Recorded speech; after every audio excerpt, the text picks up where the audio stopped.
we have Joe Biden trying to hide Robert Hur's audio from being revealed to the public. He just signed an executive order saying as much yesterday. Staying on that topic, left-wing ideology has taken the nation by storm. The left keeps passing laws that restrict law-abiding citizens, but is it helping at all? Let's find out all of that and more on today's episode.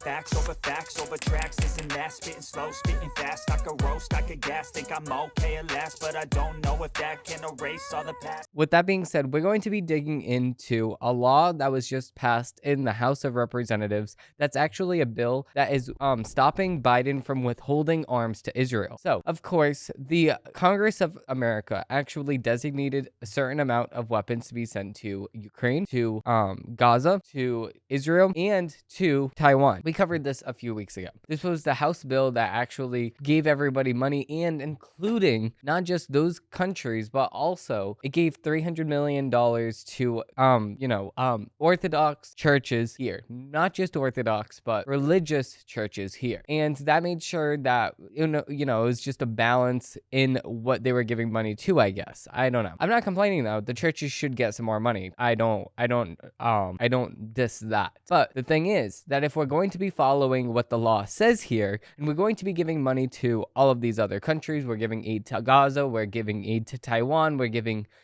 weapons to no prevail to Ukraine to help protect their sovereign country, I guess. Why the hell would we not protect our ally of America, Israel, our other democracy-ridden country? That is the only country in the Middle East that's actually allies with us. Why the hell would we not help them and get them the aid that they are requesting? And I agree with what Bibi Netanyahu said. He said, listen, if United States is not going to give us the aid that is going to help us win this war, then we don't need the United States then. Because if we need to fight this war alone, then so be it. We will fight this war alone. Because if they're in an existential crisis, and it's going to be the fact of Israel being there or Israel not being there, they have the weapons to fight their own war. But the thing is, obviously, you will always like aid coming in from America. 6% of their aid comes in from America. So, of course, they're going to want what that 6% is. Of course, I'm not going to sit here and say that they don't want any American aid. I'm saying that if they had the choice in between their country being a country and not being a country, they will take the former option here. Of course, they would want to take the former option because that would make sure that they actually have a home to go back to at the end of the day. If they say, no, it's okay, our country is not worth saving,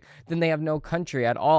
Israel is the only Jewish-led country in the whole entire world. I hope everybody realizes that. So, digging with this article here, if Joe Biden is actually not making sure that Israel gets its weapons that has already been designated by Congress, then that's actually breaking the law, and that's actually worse than what Donald Trump got impeached for. And yes, Donald Trump, or former President Trump, got impeached based on a malpractice, I guess, of what the law actually is. And do I agree with that? No, I do not agree with that. Do I agree that he should have been impeached? No. And I said this as soon as this happened. No, Trump should not have been impeached because that was his job as president to make sure that something in return happens for the money that we are sending to Ukraine. Of course, 100%. You can do that. That's completely legal. If you say, listen, as America, we're going to send you this aid if you do this. Okay, I'm not sitting here saying that we're not going to send it to you. And how do you know that Trump is not blushing? Whatever. That's going to get us into a whole nother conversation. But the thing is, why did Trump get impeached and Joe Biden's not? When Joe Biden's actively not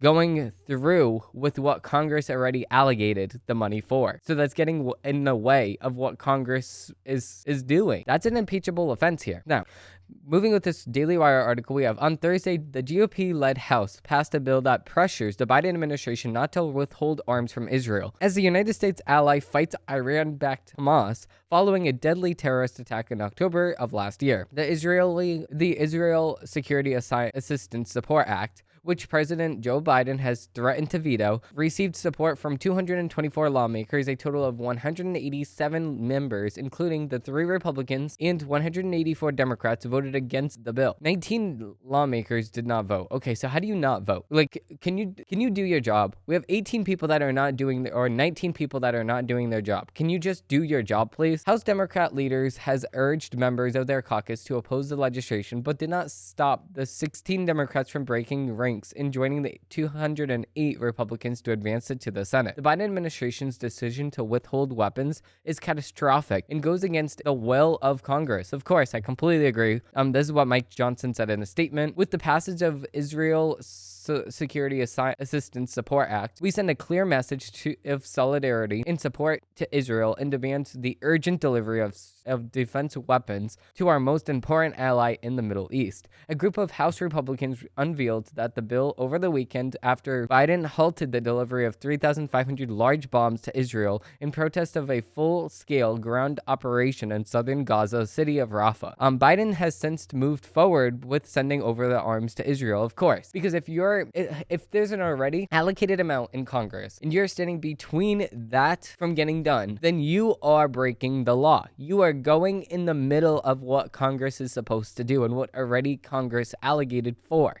So if you are getting in the middle of that, then you're breaking the law and you should be held responsible. You do not have the right to say what Congress should and should not do. You have the right to, as president, suggest that laws should get passed, but you are the executive branch. You are not the legislative branch. How about if we go back to Bill up on Capitol Hill and we pay attention to exactly what happens. First, it goes to the House of Representatives, then it goes to the Senate, then it goes to the president, which the president can veto, then it goes back to the Senate, and it would need more to actually get passed after the veto. To actually withhold the veto, it would need support of that nature. So the thing is that Joe Biden is bluffing through his mouth. He is not going to veto this bill. You want him to veto a bill to support our ally? Then how about you make him do that? And Mike Johnson is very smart on this aspect because of the fact that he's putting his opponent in a position that is a fail. So it's either you do your job or you fail and you get prosecuted for that, because you're standing in the middle of what Congress already allocated for it. So if that is what you want to go to court for,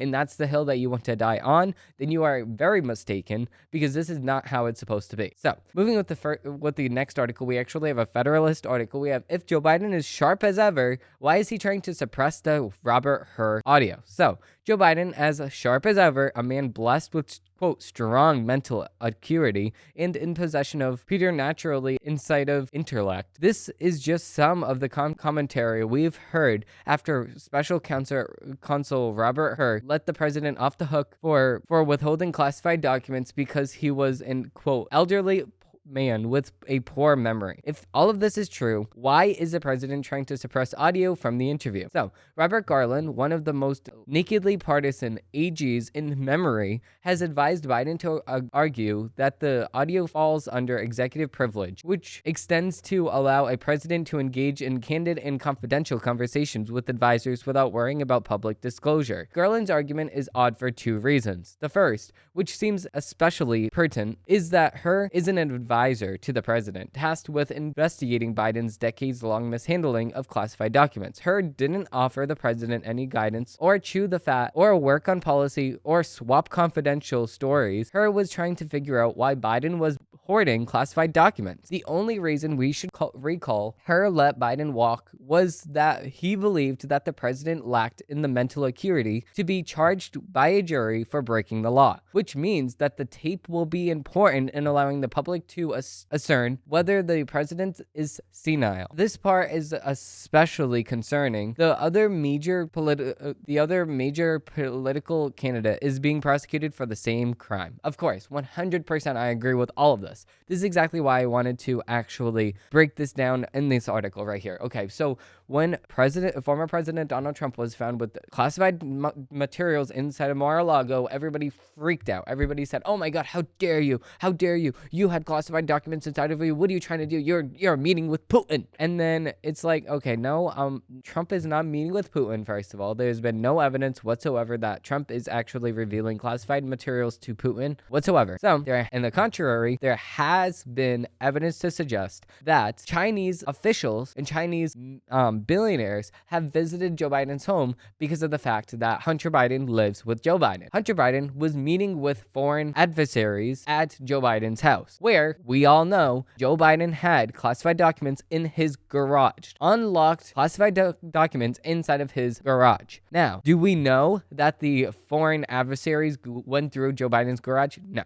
But do we know that they went to his house? Yes, we do know that because there's been documents to prove this very claim. Now, we don't have to just go based off of that. We can also go based off of the Corvette that Joe Biden had inside of his garage, which he used to take out every single day and in every single day, which the garage was open while he was going in and out of his garage. So this was a unsecure location, just like the fact that Hunter Biden lived at this house unattended with Joe Biden not there some of the time. So how do you know what Hunter Biden is doing with this classified materials? Is he smoking crack on it? What is he doing exactly? Because the classified materials are marked classified. We know for a fact Joe Biden was vice president from 2008 to 2016. Then from 2016 to 2020, we saw that President Trump was president, obviously. So we had a whole entire, I would say, 12 years of the documents potentially sitting at Joe Biden's house. So what's going on within that time? That's this disgusting thing here. Maybe even 13 years, because 2021 is when Joe Biden finally got inaugurated. So we have 13 years of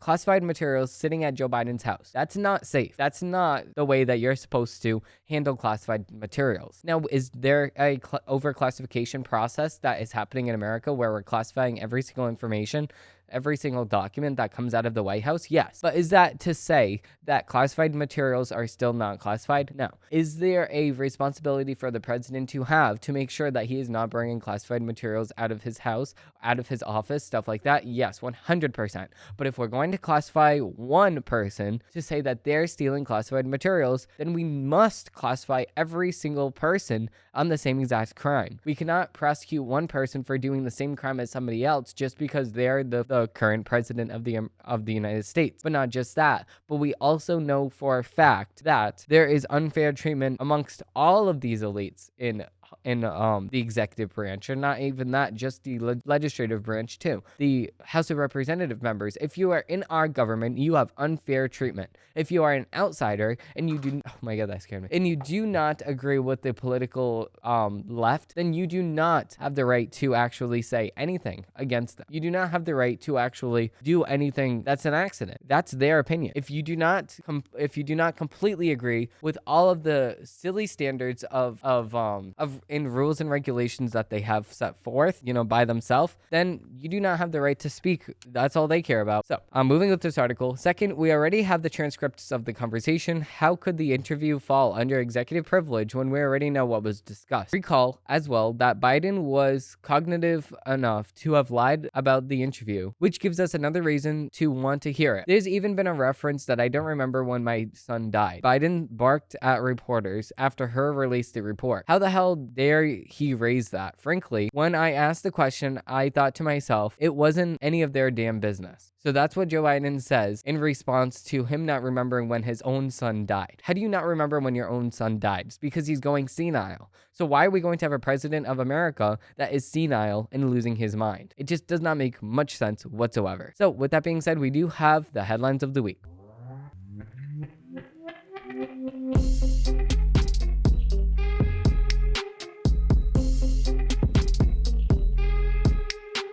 Moving right into the headlines of the week, we actually have an article from the CDC. Now, the CDC has lost all credibility because of certain reasons, because of certain scenarios, which we are not allowed to talk about here on YouTube. So, this is a big thing. So, recently, and I'm going to come up with a whole entire show where I talk about all of the steps and stuff like that for this very thing now. Getting in obtaining your gun license in any leftist state, it is very challenging to obtain a firearm in any of these states. Now, I have been recently obsessed with researching different firearms. I've been researching different things to protect me and my family. I've been researching different techniques that you can use to go shooting and to the gun range and stuff like that, or go hunting, different aspects of hunting. Like, for instance, you can look at Donald Trump Jr. talk about hunting, and you can actually see the breakdown of that. Very, very interesting. You can actually watch an interview of Donald Trump Jr. talking about this when he goes hunting, and it's very interesting because of the fact that when you go hunting specifically anywhere, I guess, but more specifically, Donald Trump Jr. was talking about going hunting in Africa, and I was watching a Candace Owens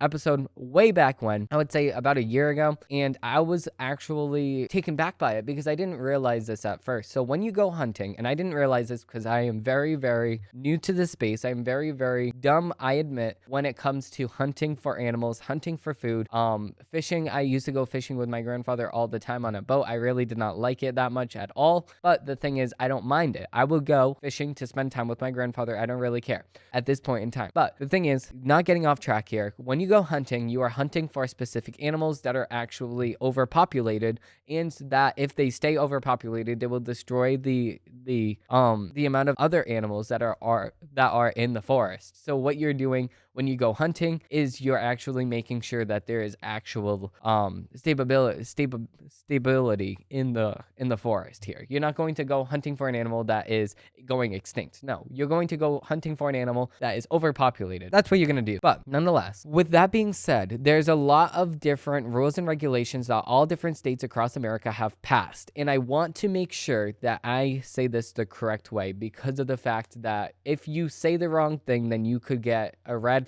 flag law in certain states, especially in the state that I live in. So I'm not going to say the wrong things. I find that it's very stupid. Red flag laws are very stupid. And most of the time, when there is a state with a red flag law and there is a mass shooting, there has been red flags all over the place, which have not been permitted to actually take away the person's gun license in those aspects. So, for instance, in the Uvalde, Texas shooter, Salvador Ramos, he actually posted on Instagram and Facebook and stuff like that a bag that he was holding of kittens and cats and stuff like that bleeding out inside of the bag. Very disturbing stuff. Very disgusting. This got revealed as soon as the Uvalde shooting actually took place at the school that he went to. Now, if you go back and you research that aspect, you will see that there has been no other things other than what he posted online. So is the government going to sit through all of your accounts and say, okay, well, this is very suspicious, let's raise a question about this? If they are, then how about the fact of, why didn't this get stopped then? Why didn't the FBI step in and say, okay, this is very concerning stuff, we will need to research you further? Because the Uvalde shooter went to the gun store and just picked up a gun, of course, because of the fact that they have a free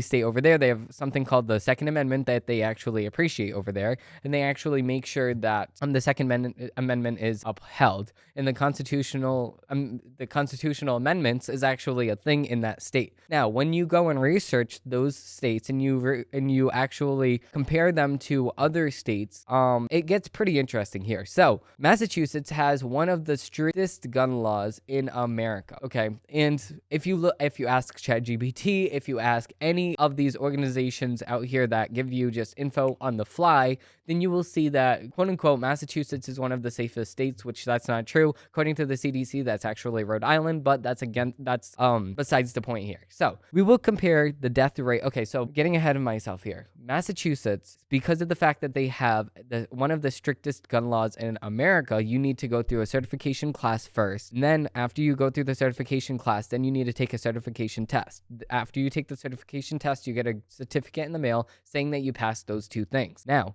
After you get that in the mail, the certification, then what happens is you have to go to your police department and schedule a time that you can meet with the sergeant of the police department. So once you meet with the sergeant, they actually take your fingerprints, they take your signature, they take your money, number one, because they take $100. And then after that, you are given an application to fill out for free because you already paid the $100. And then they look through all of your information. They give you a deep dive into everything that you did through your whole entire life. And then what they do is they wait about 2 months. Then what they do is they send that to the federal level after you pass the background checks that your local police department just did on you. Then it goes to the federal level, and the federal level actually checks everything for you on the federal level to make sure that you didn't break any crimes, supposedly, through the federal level. After that gets passed, then at the federal level, you then get sent your license. So if you are under the age of 21 in Massachusetts, you get a FID, the Firearms Identification Card. So what this does is it actually allows you to get anything that's not concealable. So you can get a shotgun, a rifle, you can get a sniper, and stuff like that. Those are the types of guns that you can get that's not concealable. Anything that's not concealable, you can get. But the thing is, in Massachusetts, they have this law that you cannot have more than 10 rounds inside of your gun, no matter which gun you have. But the thing is, then there's this law that was passed in 2002 that allows you to use something that is before this law was passed. That's the law, 2002 law, that prevents you from having any more than 10 rounds inside of your gun using a mag. But you can do a pre-ban mag that allows you to actually carry more rounds inside of your gun than that. So, did this law that prevents people from carrying more than 10 rounds inside of their gun actually prevent any crimes? We have the CDC data to actually show if this actually allows you to be more safer or have a safer community or a safer state, or does this law, which also coincides with the California-based law, is this the same exact thing? So, California and Massachusetts both have a regulation placed on anything that's a rifle. So AK-15, AR-15s are banned in Massachusetts, and it's also banned in California. But of course, you can always buy it at another state and then bring it in here. It's illegal, of course. It was actually banned in 2019, if I am correct on that aspect. If I'm not, then it's fine. It still is banned in Massachusetts. It does not matter when, it's just banned. So with that being said here, we have the CDC data actually suggesting otherwise. Massachusetts death rate for any gun-related crime that includes suicide by guns, accidental shootings when showing somebody your gun, and it also includes homicides. So these are three aspects that this graph actually keeps in mind. So the number one safest state, according to the CDC, is Rhode Island, which has a death rate of 3.1. Okay, the death rate of 3.1 is the age-adjusted death rate. So, Rhode Island is number one, Massachusetts is number two at 3.7%, Hawaii is at number three at 4.5%. We can compare that to New York, which also has a very strict gun law too, and of course, we see a 5.3% gun death rate for people. That's 1,044 deaths, including guns, compared to Massachusetts' 263. But if you go even farther, we can see in California, there's an 8.6% death rate. So California and Massachusetts shares the same regulations on AR-15s, plus if you do get any other gun that's a rifle, it has a suppressor on it that only allows you to hold so many mags inside of your gun, and it also allows you to only shoot so many things. So it's only semi-automatic, so you need to press the trigger every single time you want to shoot something.